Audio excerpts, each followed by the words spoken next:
Good afternoon.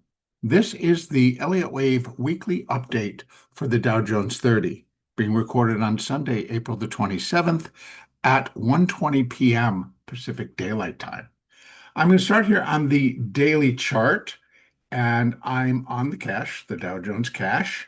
And prior to this, I don't, on the very large picture, there are no changes for me. I continue to view that from the January 31st high, that the Dow completed primary wave three. And so from that level, we have been involved in tracing out a primary fourth wave correction. That correction will consist of an ABC of intermediate degree. And from when that, we have completed intermediate wave A, and that was back at the April 8th low. Excuse me. And small failure over the third, the wave three of C, small failure in that fifth. And so that's very consistent across all of our markets. And from there, we have been tracing out an intermediate B wave, which is an upside move, and that'll consist of three waves of minor degree labeled A, B, and C. So we have A and B done, and we're in that C wave. Excuse me again. Let me go down right to that hourly chart so we can take a look inside. There we have the completion point for the intermediate wave A. There is wave A of B, wave B of B, and we're in the C wave, which will be five waves of minute degree. So we have 1 and 2 complete, and then we're subdividing in minute wave 3, and we have minuet waves 1 and 2 complete, and then it got a little bit of chop. So we should accordingly, if this is going to be another small 1 of 3 of 3, 2 of 3 of 3, we should launch, which kind of tells me that possibly within the next hour and a half, hour and 40 minutes, we should have a pretty strong opening in Globex. In fact, we should have likely a gap up opening in Globex via the futures market. Don't forget the cash market doesn't open until tomorrow morning. But in the futures market, we should get a pretty good opening. And that would suggest, let me just kind of slip over and go to the YM. And so you can see here, we probably should just start to gap up. These are going to be different. I have not changed these yet. And this is A and this is B. And this is A and this is B. And we're here in a 1, 2, 1, 2, 1, 2. So that would mean bing, bing, bing, bing, we just start to fly. That's what the implication would be from this particular count. We're going to see what happens actually, again, in about an hour and 40 minutes. Going back to that cash market and to continue. So what do we have for resistance for this minuet third wave to complete? Well, we have 0.618 at 40,358. We have where minute wave 3 would have been 100% of minute wave 1. That comes in at 40,244. That just, I leave there. We've already exceeded it. We're now being held by it. So I'm leaving it there so we can get above that. Then we should get above this fairly quickly. That would be my take. We get above 40,244. We should get above 40,358. In fact, if we're going to move strongly within the futures market during the Globex session, I would say the Dow gaps, the cash market gaps higher tomorrow morning. That would be my take. Again, against the count, against the positioning, and against the market having to where we are on account-wise. Now, what else could it be? Well, this wave 2 could still be in process. And this could be A of 2, B of 2, and now we come back down again. We get back towards 39,370, maybe down a little bit below. And how we want to measure that? Well, we could simply take this, and we're going to put a drawing in. We're going to put there to there. So you can see 100%, 39,177. And still, I can label that a wave 2. And here is the start of this wave 1. So coming down here, yep, we're going to cross that, but it doesn't upset the picture. Kind of makes it a little screwy, but it doesn't upset it. So in other words, we can come down. I can label that 2 over here. So that's both sides of the story. If the way it's being left kind of leaves this open with a little bit more strength than the market gapping from here up, several hundred points. So not that that gap couldn't happen, but everything else has got to be pretty well received at how we've come out of expiration last Friday, how any of the conversations are going or perceived to be going for any of the any changes in the tariff trade wars, and any changes in other things that are affecting the economy and affecting the markets. And right now, I'm not hearing of anything. Doesn't mean we don't know, but I'm not hearing anything. Quite often, what will happen is that at some point during a Sunday and an early Monday, sometimes overnight, the president gets on Truth or Social and starts to talk. And so that can have market implications. So here we are. And again, I'm going to give you both sides. I'm going to leave this there. And that also would be in this color. So don't be confused about how this is all could play out. In fact, I'm just automatically going to take everything except, I don't think we go down that far. I think we're just going to leave the 100% mark, which is right there. That would be to continuation of downside to put in the A, B, C, B, and then put in a C wave for that wave 2 would shift over to here.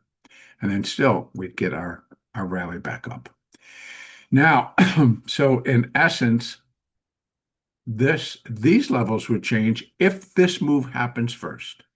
Then these small upside levels would change because we would have to connect that down to this low or wherever it would come in to get accuracy on terms of where we should be headed as we revert and go higher again.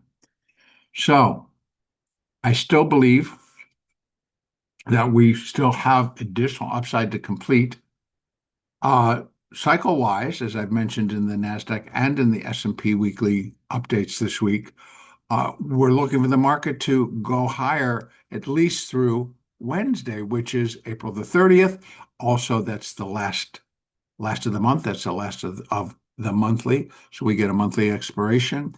And there might be a lot getting tied into that, pushing things to the upside. And again,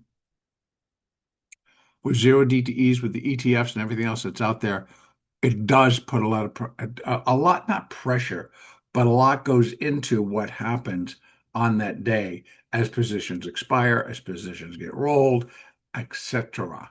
So with that in mind, my feeling is that we also have some earnings report coming out next week on the 30th. On the 30th, I believe we get Meta and Microsoft on Wednesday after the close. Could be interesting. And then on Thursday, May the 1st, we have Apple and Amazon. So 4 out of the 7, so the other 3 of NVIDIA reports on May the 20th, I believe, and Tesla's already reported. So, and Tesla had a gigantic rally last Friday for its expiration. Will that continue? Will that fail? To be determined. So let's see kind of how things start to unfold. And so that's what I'm saying is, like, I really think that the rally on a cycle basis should go through Friday, maybe even Thursday. But, and you always have a little bit margin on either side of when that cycle can bottom or top. And in this case, we'd be looking for that cycle to top. And so we could see that both Apple, Amazon, and Meta and Microsoft continue to rally in advance of their earnings reports. And that being that they're the magnificent, amongst the Magnificent Seven, they carry a little bit more weight in our indexes. So a strong rally in all 4 in anticipation of at least decent earnings could run the market in and of itself. So we do have some things that could push the market higher. So right now, I'm going to leave this totally open as to whether we kind of come down, get down to that level, which still would be a wave 2. And as we measure it out, this is where wave C would be equal to wave A at 39,177. And it could finish a little bit above, could finish a little bit below, if it is still open to go down.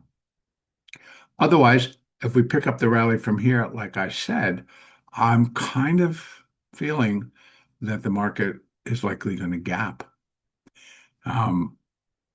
and should gap higher because we'd be in a 3 of 3 move. And literally, that would be 1, 2, 1, 2, 3. It needs to start to kick in. Not only is it a minuet, 3 to sub 3. So it's 3 of 3 of 3. So we should get some power to the upside if that's the case. We may go down first and then start to rise. Upside for the balance of the week, I am still looking for the completion of this move of that minor C wave. And so we get 1, 2, and I think the 3 might come in here. Or that's where the 100% marker has already been taken out, so it's not really valid. I leave it there because it is still considerable, should be considered resistance because of the breakback below it. But in terms of how we're going to count for this completion of the minute third wave, that's out. So we're going to be looking towards the 5-way structure. And so here we have 1, 2. If we get the 3 and a 4 and a 5, we're looking at 41,168 for the minute wave 3. And then we pull back again, and then we go back up in a fifth wave. And then we start to run into where minor wave C would be equal to minor wave A at 41,480. That works, by the way. A equaling C in a wave 2, in a B wave, that works very cleanly. Above that, we have on the intermediate B wave, we have 0.618, and that's up at 42,000. So if we get an extension in this C wave going up at any part of it, then we could break above there. And the 1.618 comes way up here at 43,764. Not necessarily looking for that. My new 3, though, comes up to here. And then if it is really going to skyrocket, our next level would be about 42. Now, again, that begins to tell us we're going to start reaching up into these levels. Still going to be that ABC, but we're getting more into where it really does become a flat. So it can get up towards, let me just put the next level in there. 786, even closer. And then I can get 882, which is probably going to be about here, equivalent there. And those are all set up in, let me just get that up there. We can just take it right there and get rid of that and put 0.882, say okay, and you can see it's right above. So we get another zone. If we're going to power higher, based on earnings reports, based on whatever else is kind of going on at the time, then our markers do come in pretty cleanly for a flat, where this intermediate wave B, those are all the yellow, would be a flat. And up to here, we're close enough to that, so it's going to look like there's the low of A.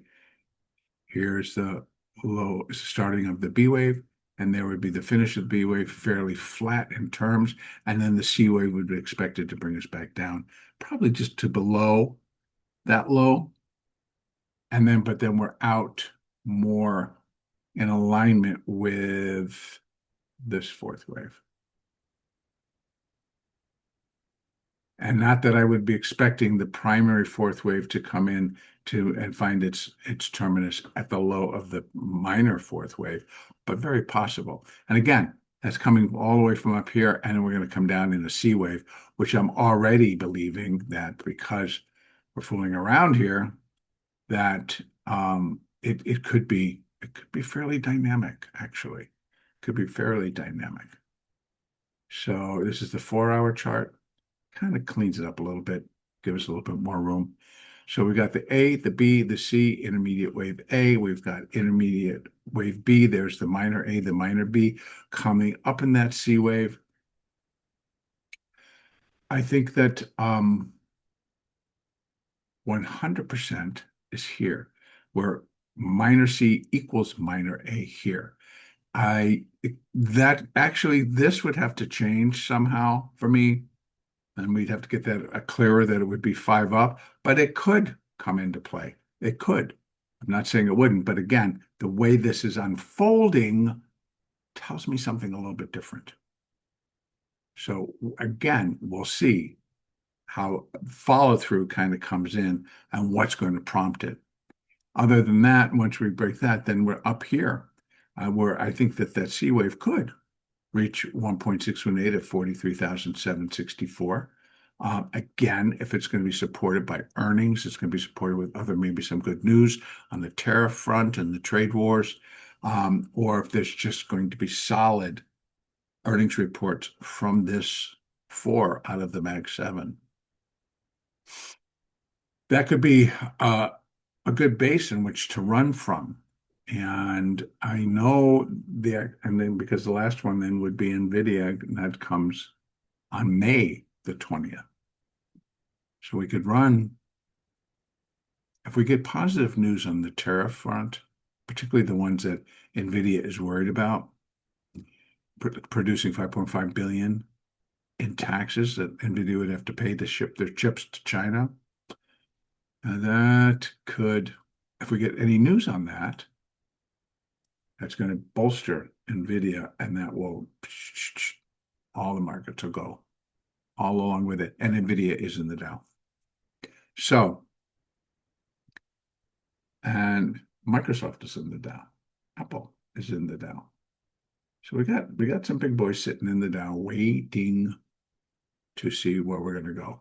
And those levels are pretty tight, but they're all very consistent. The minute 41,168, I don't think it's going to get all the way up there, not on the minute degree. But I think on the minor degree, we can get up into here. And no matter what, remember also that when it surpasses one level, it doesn't automatically say, well, it has to go to this level. Those are just going to be indicators. Once we surpass 100% where C equals A, it will then break down to what is the structure? What is the internal structure? How's the count going? Are we getting close in terms of minor wave C will consist of 5 waves of minute degree, 1 and 2. We get 3 and a 4 and a 5. It could take us to there. It could take us to here. We start to match up with intermediate wave B being 0.618, retracement of the A wave. So we have different comparisons that we're making along the way, not just these internal. But if we're looking here, 618, that's not out of the ordinary for a B wave. Even a B wave that could form a flat. It's still 0.618. If intermediate wave B got to there, that's 42,009 or just 42,000. Well, if the structure supports it, in other words, we come up here and we get 5 waves of minute degree and to kind of finish up in here, then it's going to all fit. If not, then if we need more room, then we have the 786 and we have the 882. And then we have actually the total flat all the way up there. And exactly, we still have the potential that it could turn into an irregular B wave, still within the context of a primary fourth wave correction. But if it got up here, the turn's going to be awfully nasty because the B wave can yield to a C wave in the direction which is down. And it could be very crushing all the way down. And then the fib that you would use is that you're looking for 1.618 coming off. Wherever this is, the downside, 1.618. And you go from there to there, back up to there, and it's that down wave. And it can be pretty crushing because no matter what, we're looking for that low at 37,000 to be taken out. All right. So again, corrections aren't always the easiest things to piece together. because we have too many variables. We have too many what ifs, but there they are. And I'm trying to cover them so we can get an idea. And again, let's just focus to tomorrow morning, for example. That's when the cash will reopen. A lot accordingly, where the YM opens this afternoon and where it gets carried overnight, could be anticipation of better news or just stronger earnings or just readjusting, whatever it's going to be associated with. Once we start to see the higher levels, we have our fibs that go with the minuet wave three and then the minute wave three. So these are the minuet, they're in the purple, and the minute is in the white. And then, of course, that minor is in that orangey brown color. So those I'm not looking for right now unless we start blasting through all these levels. And then again, depending on what's taking it higher, if it's the 3 of 3 move, then the whole thing is looking more into that level. So I'll try to continue to keep this monitored as we're going through. But right now, moving averages. Let's go back out to the daily. We'll take a look at the moving averages, which, by the way, are still all in alignment to go down. The 20, by the way, has gone flat. The 50 would like to, and the 200 is going flat. So the 20 is at 40,107, and we closed at 40,113. So if it continues to pop, that'll pull that 20 right back into going higher. The 8 will pick up some speed. The 50 then will go flat right about 41,360. And the 200 should stay flat at 41,770 until we start to get up there. And that resistance could stay resistant or it could break, and then we get above it, and it turns along with the market. So a lot to kind of get through, and a lot of resistance between here and here. All right, that's going to be it. I'm going to get this posted, and the next update for the Dow, likely, unless something really strange happens during the week, would be again next weekend. And as far as memberships go, the next update for the NASDAQ and the S&P is tomorrow morning.